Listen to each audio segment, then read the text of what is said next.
Welcome to the only Aviation Cadet Museum in the world. And you're probably wondering, who the heck are Aviation Cadets? I have no clue. Actually, we're the guys who built the air arm of this nation. Not that you knew that, but you will. Before we're through, you will know real well. And it was a very, very, very tough program. Very hard to get into and very hard to stay. If you didn't want to fly more than you wanted to eat, forget it. You'd never make it. And we had some washout because they didn't get to eat. Basically, are the high school kids who wanted to fly. And we go back to 1917. And the program ended for the Air Force in 1962. And for the Navy, in 1971, I believe. I'm not big on the Navy. I was never there. But they went on. They started later than we did too. The men who boys turned into men, ended up doing all the famous things you've ever heard of in wars. I don't know how well war weary you are, but we'll get you on some of them. They are the ones who dropped the atomic bombs. You've heard of those, right? I'm talking to these kids. I know you know. And actually, I knew both of them. Not well, but I did know them both. And they're interesting guys. Oh boy. As the man who dropped the first bomb, what was his name, by the way? Oh gosh. I know the plane, that's it. Everybody knows the plane. But who was the plane named for? His wife, Enola Gay. That wasn't his wife, that was his mother. That's right. Yeah, that's right. His wife. Yeah, she turned over in her grave. But it was, as you said, the Enola Gay. His name is Paul Tibbets. That's right. He's about that tall. How tall? Not that tall. Oh, okay. Yeah, he's not a big guy. Not a lot of room in the B-29 anyhow. So, you know. But I say interesting guys, and people were always asking him, "Well, don't you feel terrible that you've killed umpteen thousand Japanese?" He said, "Hell no." And Shortened the war. Saved if he hadn't, we'd have lost a lot more people. My uncle was in one of the troop ships on the way over there when they dropped the bomb. And he wouldn't have come home, but he did. So these guys sacrificed a lot. And you need to know about them because they're where we came from, our country. You need to read this.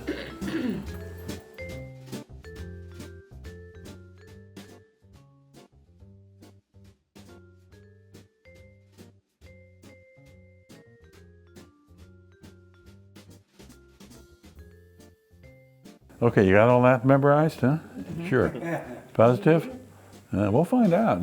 Oh, that's right, there's a test. I forgot to tell you, there's a test. And if you flunk the test, we have a 60-pound Navy parachute that's got a boat in the bottom. You'd be happy it's Navy. And somebody gets to wear that and carry it 3 times on the runway. It's only, almost 2,000 feet long, so it's not bad. But you have to decide who's going to carry it out of the group here. Are you in trouble? Okay, well, I'm sure I forgot some things, and we'll probably pick them up as we go. And if not, you didn't know it anyhow. All right, well, let's march this way. Oh, incidentally, I'm your upperclassman, and you are lower class. Isn't that fun? So when I tell you something like jump, you say, "Yes, sir. How high, sir?" And you better get permission to come down. We'll try to make this as realistic as possible, but if it was really like it was, you'd run out the door. Yeah. I mean, it was hell. It really was. Very, very tough. Training? It was 15 months when I was in, but it was anything from a year. And the one class, they were 3-month class. Mm-hmm. That was X-ray class. 42 X-ray. And they found out that didn't work so good. They flew day and night. And it killed the instructors. He couldn't handle it. We were younger. But it's just a fantastic program. You can't imagine how hard it was and what great men it turned out. Let's march this way.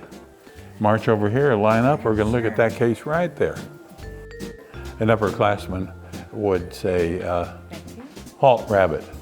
And you pop to attention, and then he'd say, are you a rabbit, mister? You say, no, sir. Well, why'd you stop? And it went downhill from there. You got demerits for just about anything you could think of. You got enough demerits, you got to walk in the tour ramp.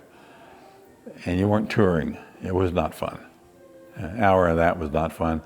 If it was raining or hot, it was usually hot. Not fun. Anyone sprechen Sie Deutsch? 9. 9? Okay, anybody got a 10? Yeah. How about 11? Okay, well, Oh, yeah. if you did, you would know when I say that's an Eindecker, you'd know that's a one-winger, right? That was the best fighter in 1914, 1950 that they had. Not much, but it could shoot through the prop and not shoot the prop off. And that's pretty handy, because when they shoot those off, you know, it's really hard to control. It comes down. Yeah. The Germans actually had parachutes. We did not, because the general said, we don't want somebody jumping out of a burning airplane. Might be a good airplane, maybe they could land it. I always thought we should have put the fat generals in the airplane and set it on fire. See what they thought. That's what that one is, and that is a Sopwith Camel. The reason that's called a camel, up where the gun is on the nose, there's a hump, one hump. And everybody knows a one-hump camel is called a, I knew you knew it. She was a teacher, so she knows all this stuff. Of course, you took away my whole line, my whole story about how we go about that, but that's all right. Okay, we're going to get her now. How about a two-hump camel? Uh-huh. Come on, don't be so quick. Don't know, can't think. It's called a Bactrian. Yes. Yeah, of course it could. Yeah, you got to watch the teachers, they're tough. So we know what all the camels were and what they were used for. Okay, well, let's march over here and line it up right here. Left, right, let's go. These are the boys signing up to become cadets at Austin. That's in Texas, by the way. Anybody didn't know that? And you can see the great haircuts they've got. Yeah, they're wonderful. And when kids, They're kind of wearing like, yeah, when like kids now. today say, you know, come up with these stupid haircuts, remind them that was a few days ago that they did that. They thought of it first. And here we are down at Ebert's Field, which is Lone Oak, Arkansas, just outside of Little Rock. And they're doing a class in navigation. And notice they all have white hat bands. What does that mean? Who said flying cadet? I think you're pretty sharp, don't you? You're right. Usually I have to send somebody back. But there's a difference, and we'll explain that when we get down a little further. And these are the boys at Ruler Field in Assoudun, France. And you can see this kid here. If he was from Texas, he'd be hooking horns. Obviously, he's not. But that's quite an interesting piece. It has no ailerons, if you notice, and a lot of nose. It doesn't have a throttle, doesn't have a tail wheel. It doesn't have much of anything except an engine. And all it will do is go about 6 feet in the air and ground effect if you pull it off. It won't actually fly. Just for training then? Just for training, teaching them how to handle it on the ground. And anyone who's flown a tail dragger, which I doubt if any of you have, except me, they're very, very difficult to handle on the ground. Very difficult. They want to go their own way. If you let them go their own way, it can kill you. No, they're not. Oh yeah, helicopter is bad too. At least it doesn't have a tail wheel. And here we are, the first solo landing. This one kid here, he's about to go into orbit. But the others, I can't read their lips. It's something like, you know, they get their hands up.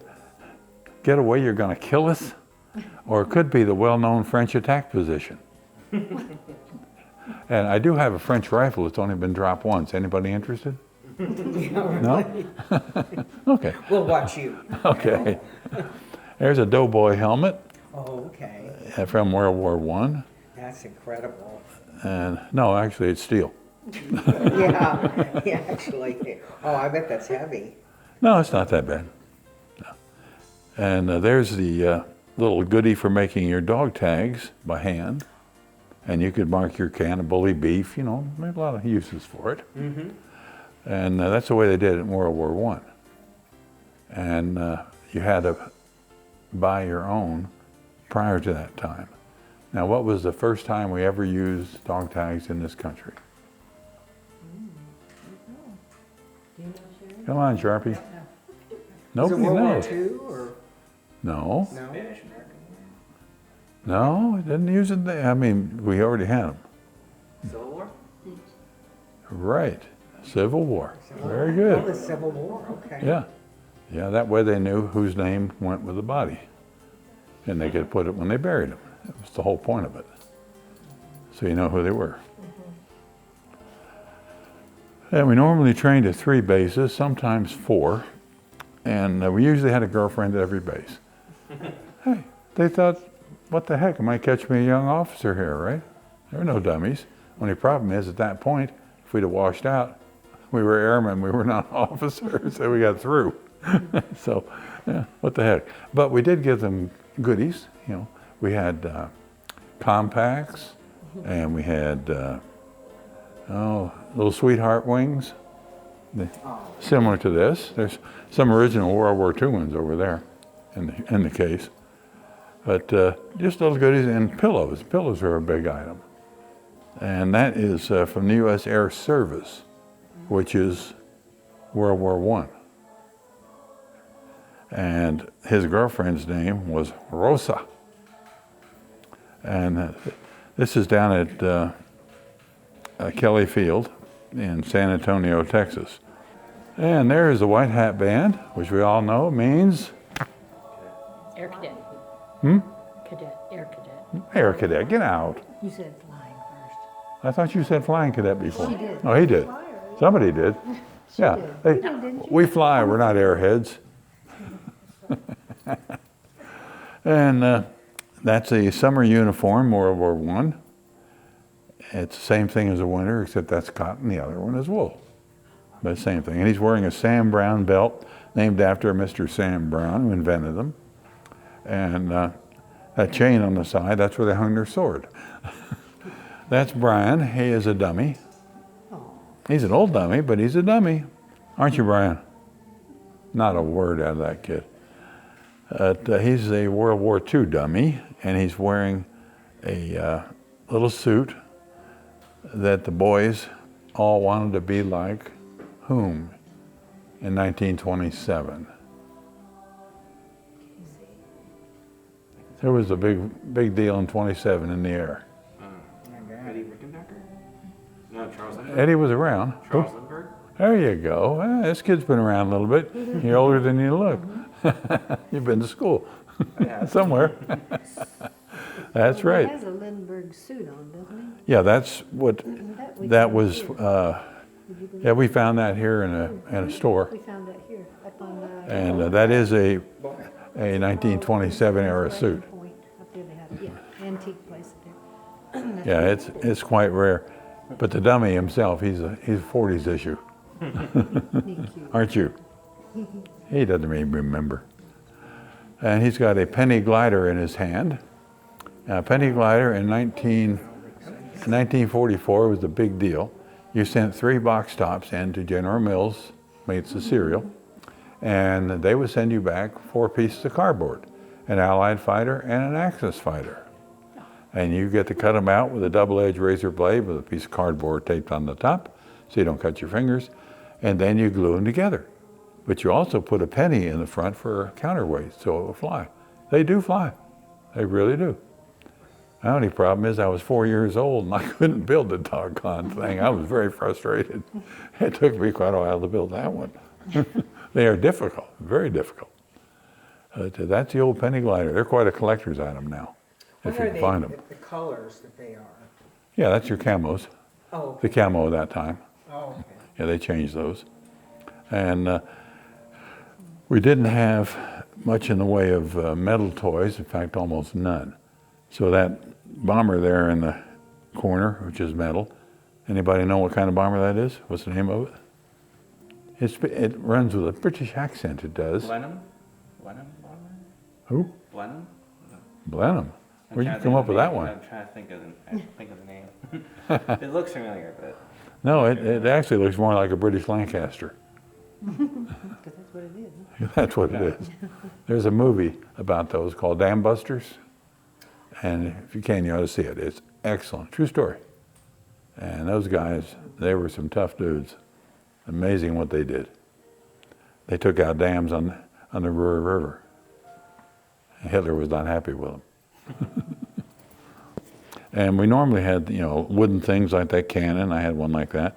And cardboard tank and rider.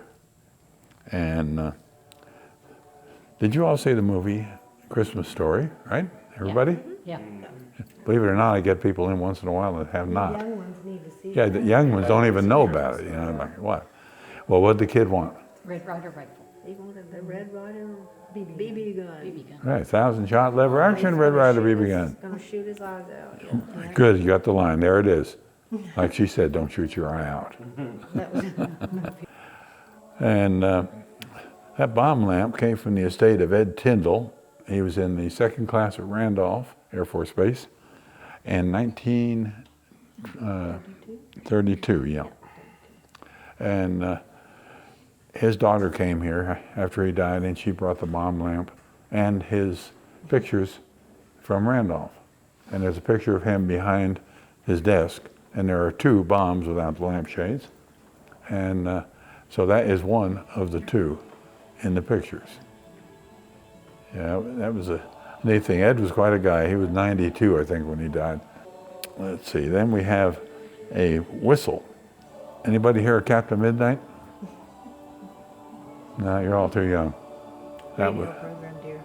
pardon? Radio program. Radio, yeah, radio. You know what radio programs are? It's a TV without a screen. Exactly. Same thing. When, on the Christmas Story, when he was on the floor listening to the radio, he was listening to what program? Little Orphan Annie. Good.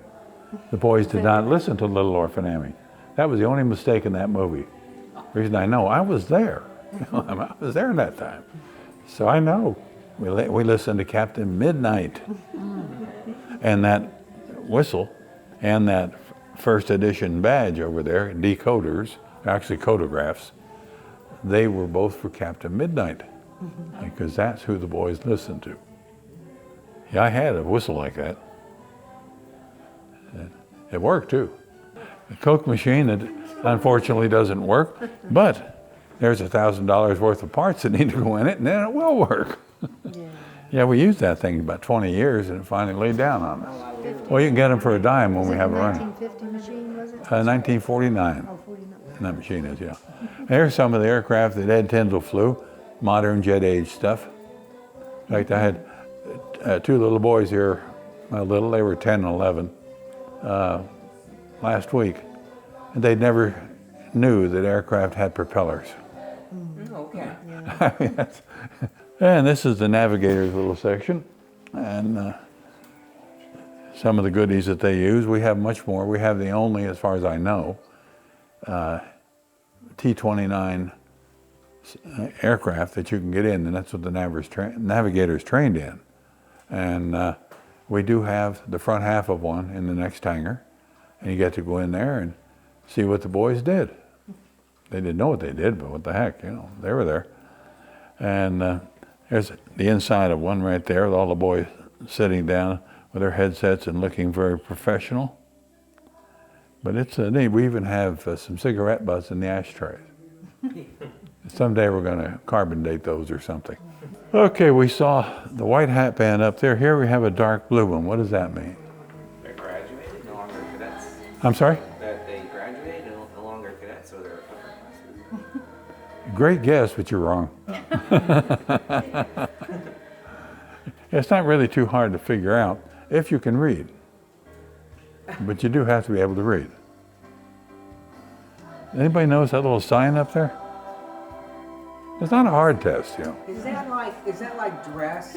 Not dress blues, but dress, military dress? No, that's a blue hat band as opposed to a white one. Aviation Cadet. Yeah. During World War II. Yeah, the first people in World War I, they had white hat bands, and they were flying cadets.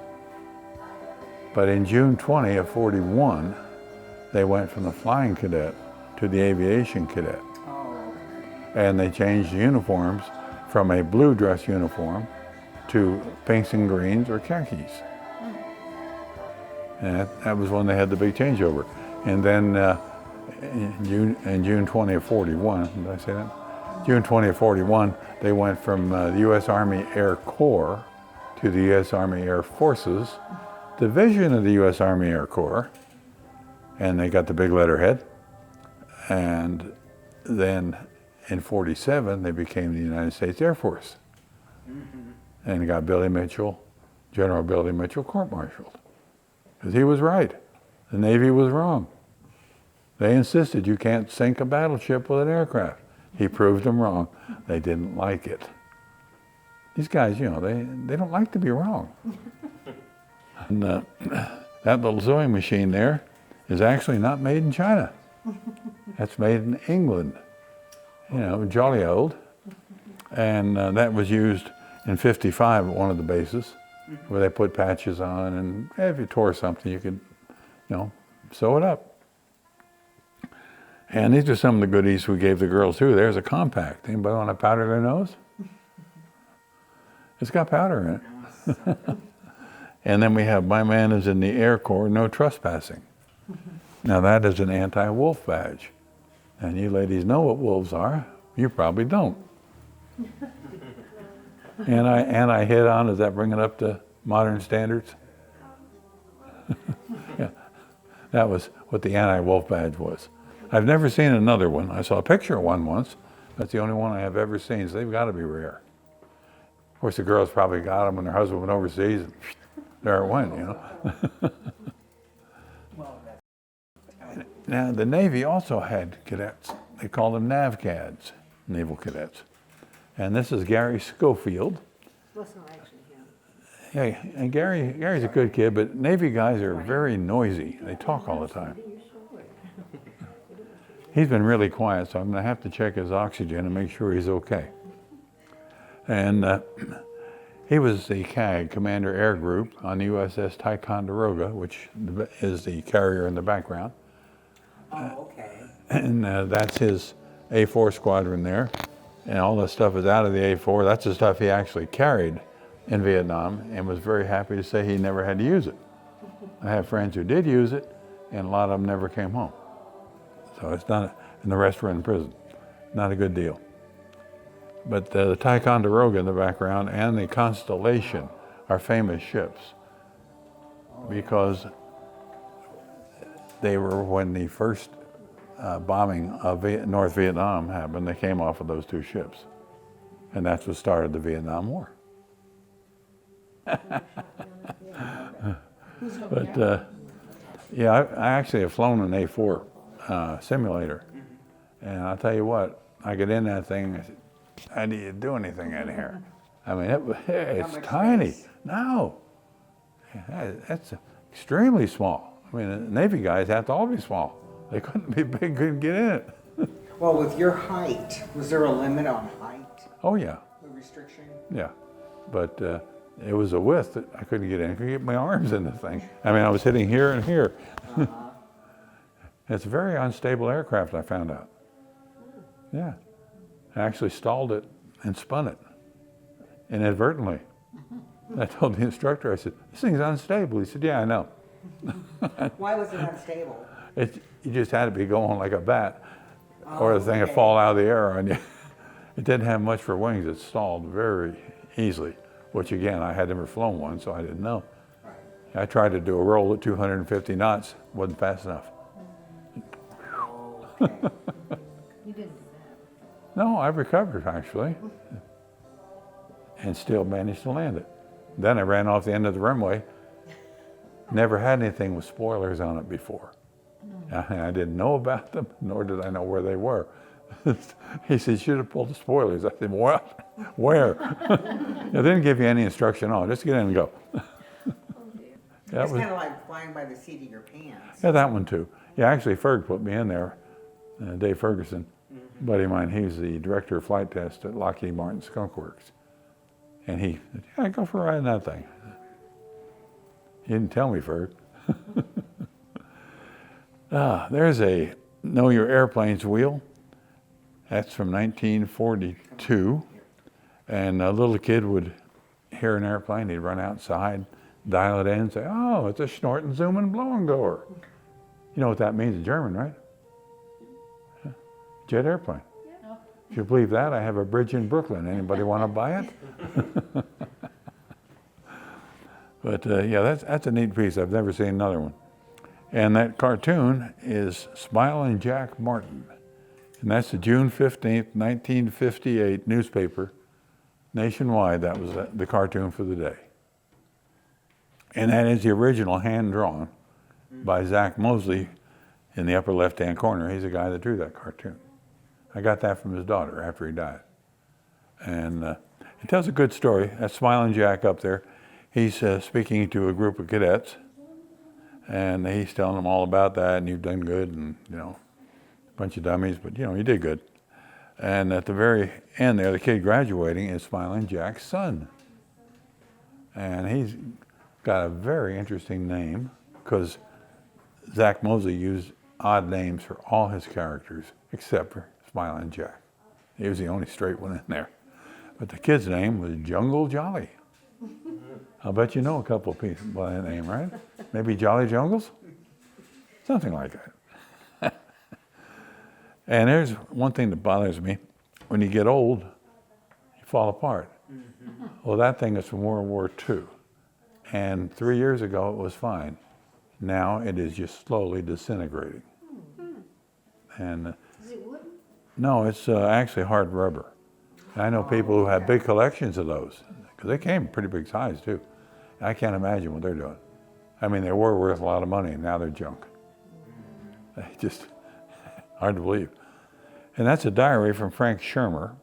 He was the first class to graduate in 1940, which happens to be the year I was born. And where he found time to write, I have no idea, because I sure didn't. But that is reproduced in my book. I wrote the only book about the complete aviation cadet pilot training in the Air Force. And it's called The Last of a Breed.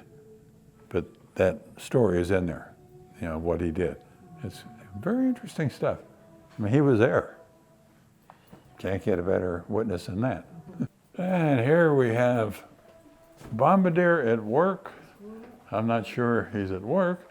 He may be taking a nap on the rubber eye cushion.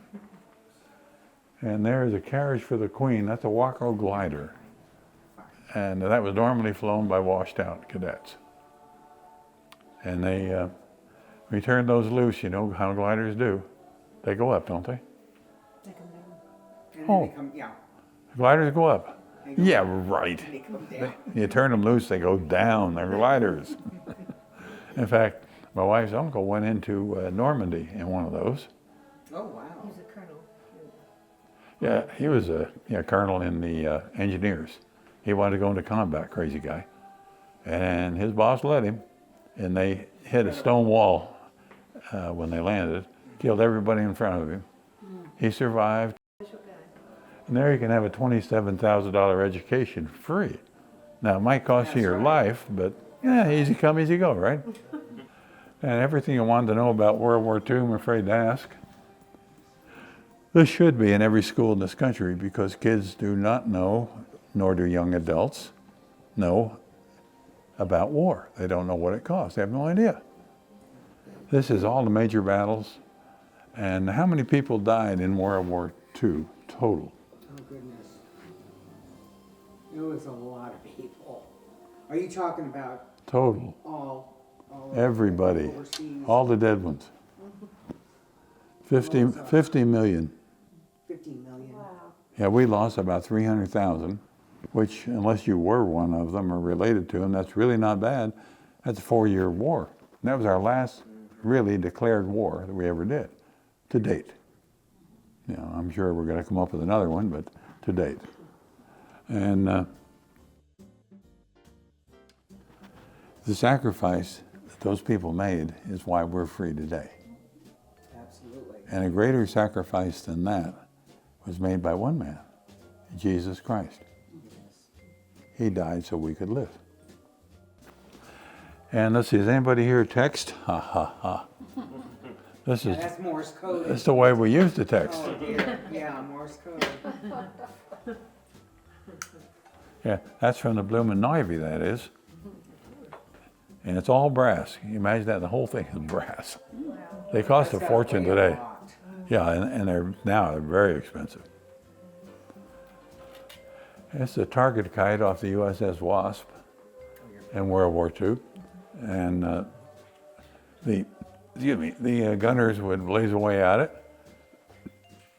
And they were either really good and put them all through those 2 holes, really bad and missed it. Maybe they never shot at it, but there's the instructions how to put it together. It's pretty high tech. Actually, with all the stuff it had a windlass and all kinds of stuff. It is high tech. And I have yet to find the rest of the stuff. I only have pictures of it. They're really rare. And this is a TBM-3W torpedo bomber built by Martin Aircraft. And this is the same kind that George Bush Sr. put in the drink, except his was a bomber version. This one has a radar. See, it's got the radar operator here and the pilot. Only 2 guys on this one as opposed to 4. And they always do that in a 2-ship formation. He was the one to locate the target and the other guy was the one to destroy it. He had the armament. And this is where the instructor sits for that blue box there, which is a link trainer. And those were used by all our military to train in World War II. Everybody flew that thing. And the instructor sits here, and what you do in there moves this thing called a crab. Makes lines like this, and the instructor has radios and stuff in the drawers. And then he tells you, stupid, you're lost again, you know, helpful things like that. You know. And you come around here and see what's inside this little box. It was actually called the box more than anything.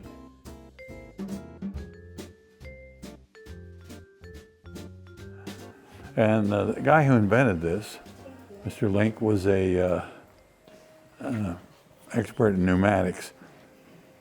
This is a bellows. You have bellows all around that make it do this.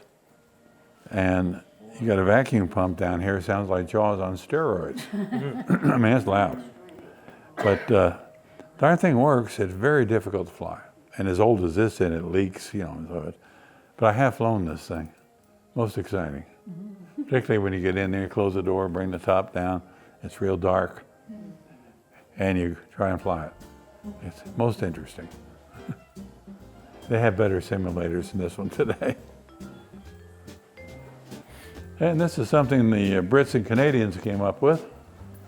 Okay, this is a Swift training rifle. And it's not all that swift, but it's a training rifle. These are duplicates of the British Enfield, except they don't fire ammunition, they fire a dart. But they don't fire it as captive. And when you put one of these up, they have catches down here that goes on here. And you bring it up and it comes right by the target. And then all the crowds here. And you get to shoot at them, which you fire it and it pokes a hole in the paper. So they know whether you're high or low, but it doesn't take ammunition. Save the ammunition for the war effort. Yeah, it was a good idea. Except it really didn't go over very good. They hardly ever used them. And after the war, they had nothing to burn their fireplace. These are quite rare. Okay, who knows my girlfriend? Betty Grable.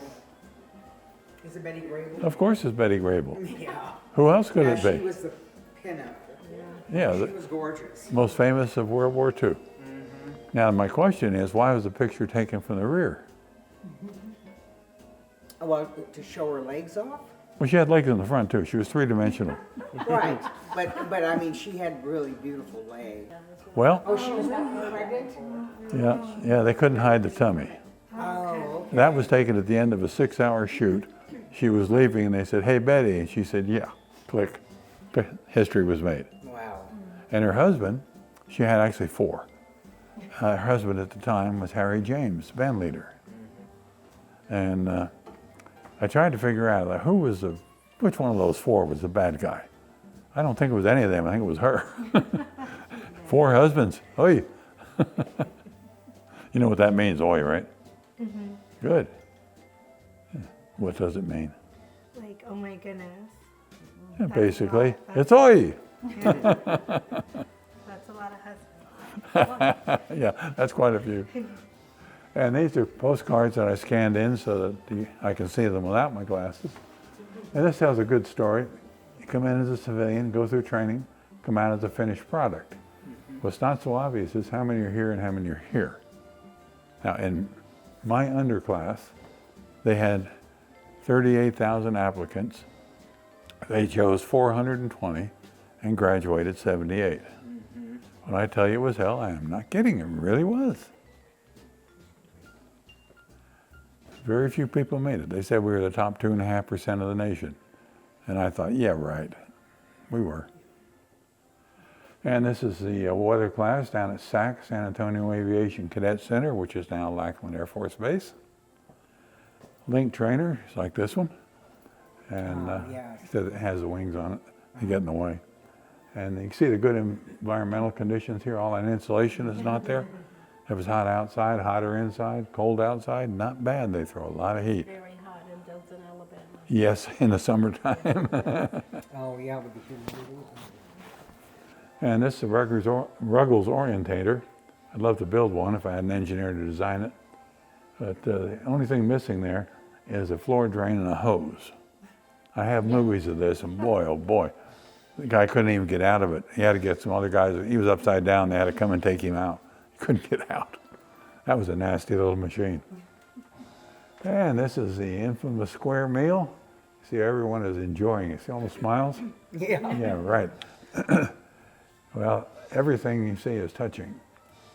The reason it's touching is that's called grounding. Oh, okay. And you have it grounded because this is pre-flight. You can't fly pre-flight, so everything had to be grounded. So when you pick up a glass, bring it up, over, drink, back, down, and it had to go right back down where it was, so it was touching. If it didn't, this guy here in the end, your upperclassman, is going to give you demerits. Get enough demerits, you're going to end up on the tour ramp. And it doesn't take very many. Like over 6 a day.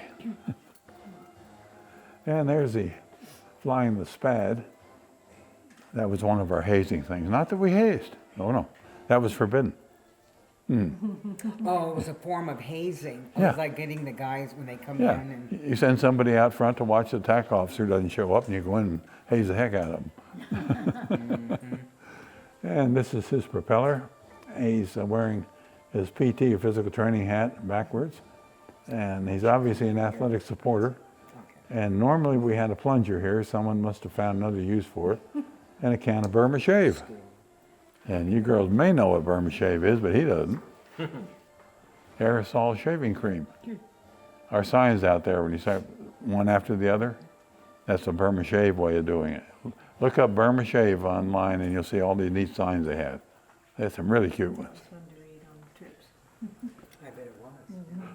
And let's see here, you can read that little sign. Well, how about reading it for us so they can all hear it? It says Foot Locker from Aviation Cadet Robert E.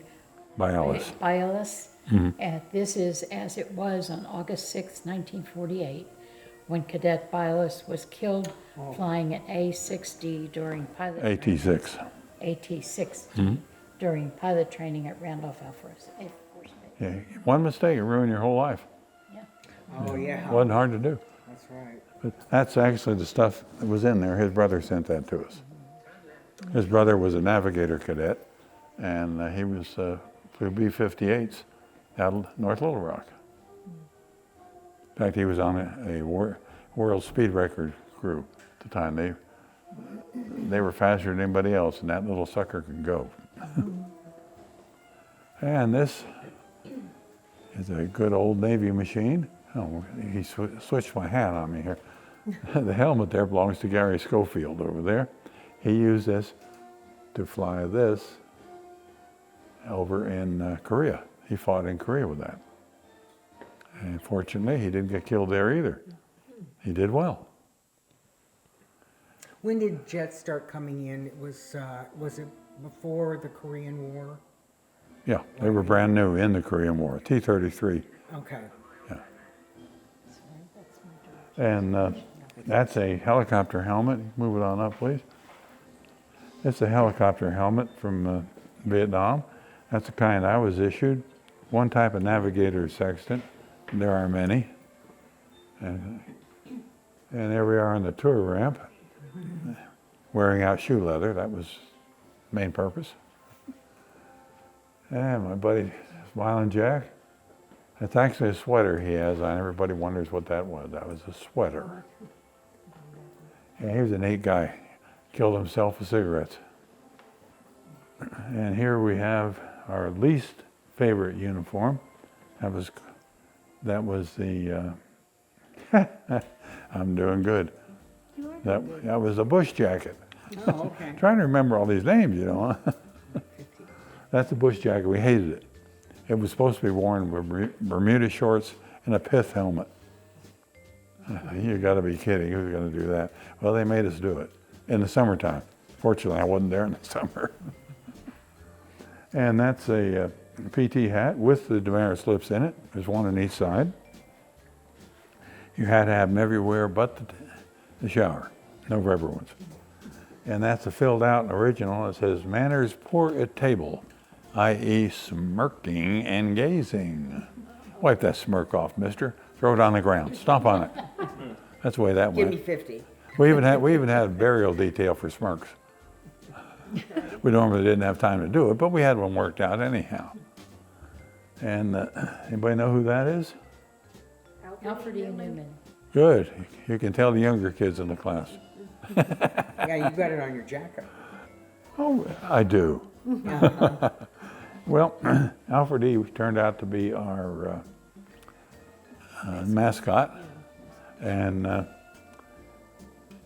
we got permission from Mad Magazine, who had it, Okay.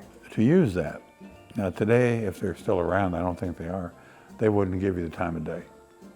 They're a real bunch of liberal idiots. Well, you know, that's Tell the way us it what is. you really think, yeah. Errol. Yeah, okay, what? And there were 300 of those made. The reason I know there were 300 made, I'm the one that had them made. I drew it out and sent it into the okay. patch company, and they made it. When I'm gone, nobody else can say that. That's my claim to fame. And we had instructors they thought that was stupid. Of course, they were older than we were. You know, we were not 17, we were 18 through about 23. And, you know, we got all this comic book stuff, and they were, kid stuff. Hell, I bet they'd give a lot today if they're still alive to have one of those. Because they're very rare. Yeah, 300 is not very many. Here you can see us wearing them. Funny, that jackets you're wearing look just like this one. Isn't that funny? Now that's a flight jacket that you're wearing. Yeah, that's one of those. Yeah, I even flown in it. Yeah, amazing. And I even have my own devil patch. And that comes from, Flight 4, Flight 4? advance, yeah. Devil flight. We're little devils. And here, out of this bunch, we had 2 bases, and we had 2 squadrons at each base. And this is at my base.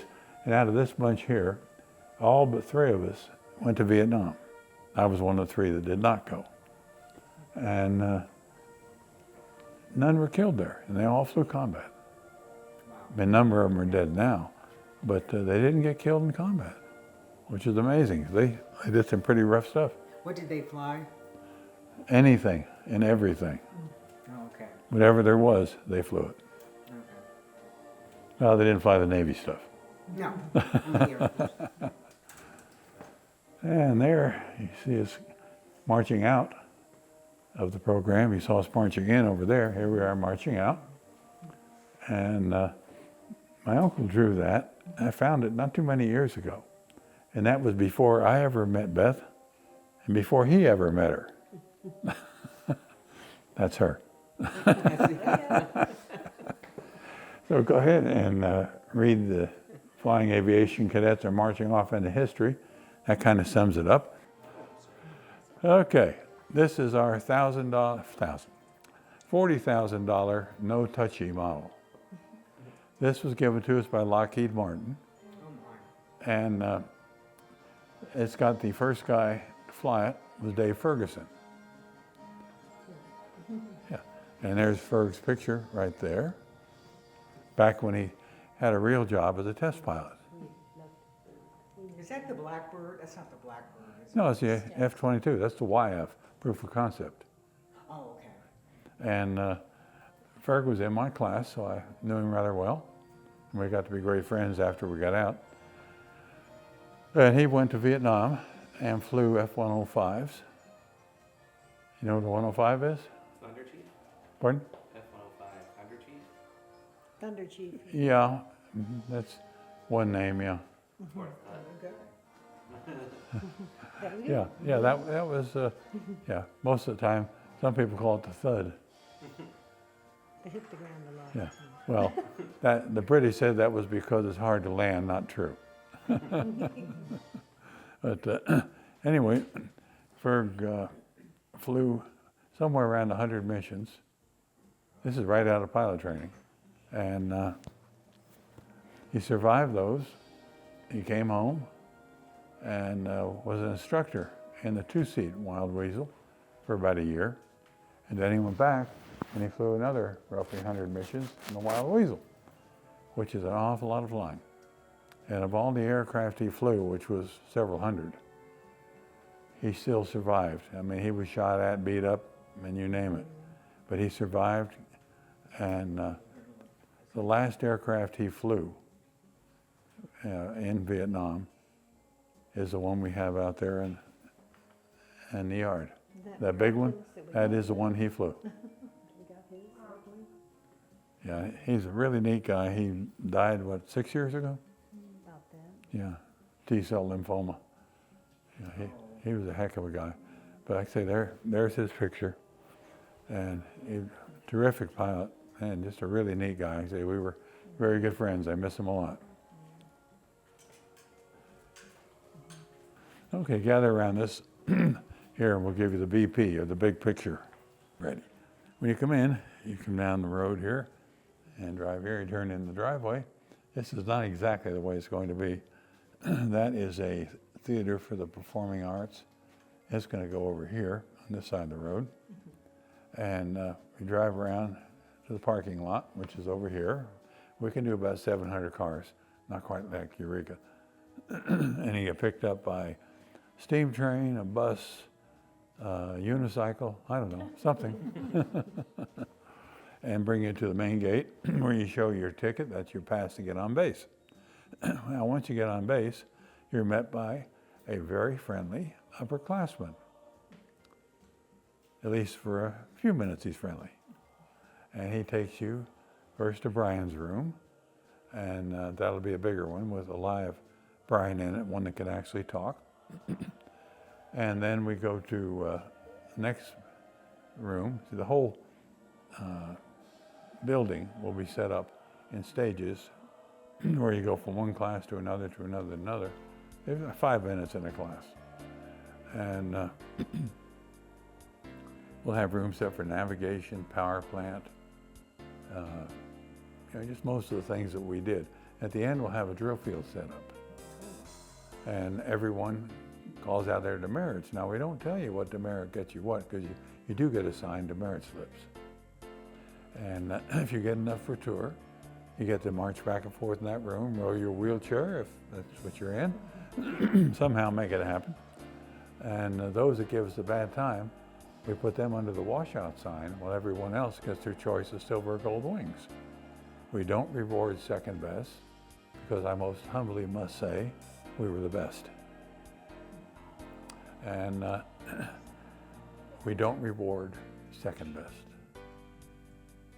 And also, we don't change history, we report it. And if you don't like it, get over it. And as you probably noticed, we're not politically correct. We're just correct. Now, folks, come over here and we will show you something most unique. This is painted by Jack Dawson, very famous painter who lives up in Missouri. And you'll find that he is well known for his subliminals. Example, there's the Twin Towers, the face of evil, and there's a unborn child for abortion, praying for the nation, a bullet hole with blood around it, sacrifice the armed services. Now, these and many others are in there. Some he put in, some he did not. But the big question is, who is trying to sew up this torn and tattered nation? It is not an Indian. So who do you think it is? There's a big clue right there. Because if my people, which are called by my name, shall humble themselves and pray, and seek my face, and turn from their wicked ways, then will I hear from heaven, will forgive their sin, and heal their land. If there's ever a land that needs to be healed, it's ours. Now, we've decided what all these bullet holes and marks and subliminals are, but what is the most important one? Who is trying to sew up this nation? No one's told me yet. But if you look here on his left hand, you will see what appears to be a nail hole. Therefore, that could only be one human being ever, and that is Jesus Christ, the Son of God. Well, I want to thank all of you for coming, and I hope you enjoyed what we do and that you learned something, because we represent all services here. The Navy, Army, Air Force, and Marine Corps. They all had cadets at one time or another. And those are the men we are here to honor. This is what we're doing, is bringing their legacy to the public eye, because basically none of you knew anything about this before. And we are all getting old, especially me. And there are very few of us less. So thank you again, and have a wonderful day.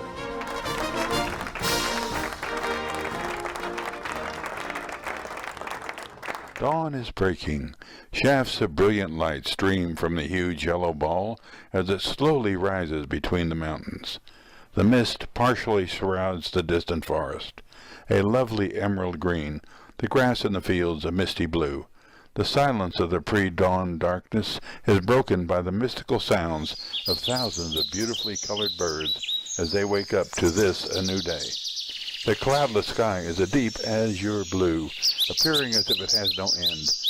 Suddenly, a small dark object appears on the horizon. In an instant, a gigantic boom rocks the mountains.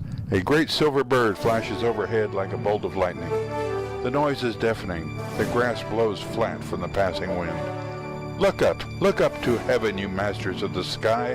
One of us is blazing skyward on his final flight, heading home, where he is lovingly clear to land in God's protective hands.